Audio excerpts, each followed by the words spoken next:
Hello বন্ধুরা, তোমরা কে কেমন আছো? আমার শরীরটা ভালো না। সকাল থেকে 3বার বমি হয়েছে, মাথার যন্ত্রণা, 2বার মাথার যন্ত্রণার ওষুধ খাওয়া হয়ে গেছে। বমি হচ্ছে বলে পেটে থাকছে না, মাথার যন্ত্রণা সারছে না। রান্নাও করতে পারিনি।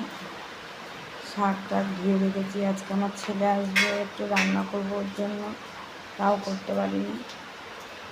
তো দেখো শাক মাছ ধুয়ে রেখেছি, এখন 1:30 বাজতে চললো, কোনো কাজ হয়নি, রান্নাও হয়নি। কী করে আমি ওর ছেলেকে খেতে দেবো তাই চিন্তা করছি। দেখো বন্ধুরা, এই যে আমার লাল শাক, আমি এখন এই চিংড়িটা ভরে রাখবো, রাঁধতে পারবো না। ধুয়ে টুয়ে সব রেডি করে রেখেছি, কিন্তু রাঁধতে পারছি না, শরীরটা খুবই খারাপ।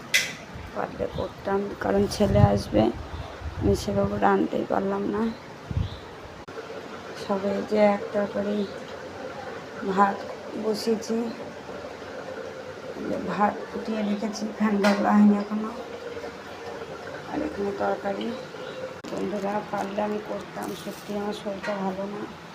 মাথার যন্ত্রণা হলেও করে নিই, কিন্তু মাথার যন্ত্রণা হলে আমি একদম ক্লান্ত হয়ে পড়ি, পারি না। আজ ডাক্তার দেখাতে যাবো। সেদিনকে তো মাথার কথা বলিনি, আমার মাথা 12 মাসই যন্ত্রণা হয়। আজকে মাথাটাও বলবো, দেখি কী বলে।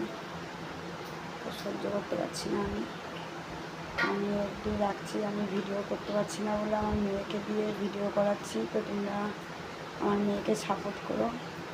আর কিছু বলার নেই, আমি আর বলতে পারছি না কিছু।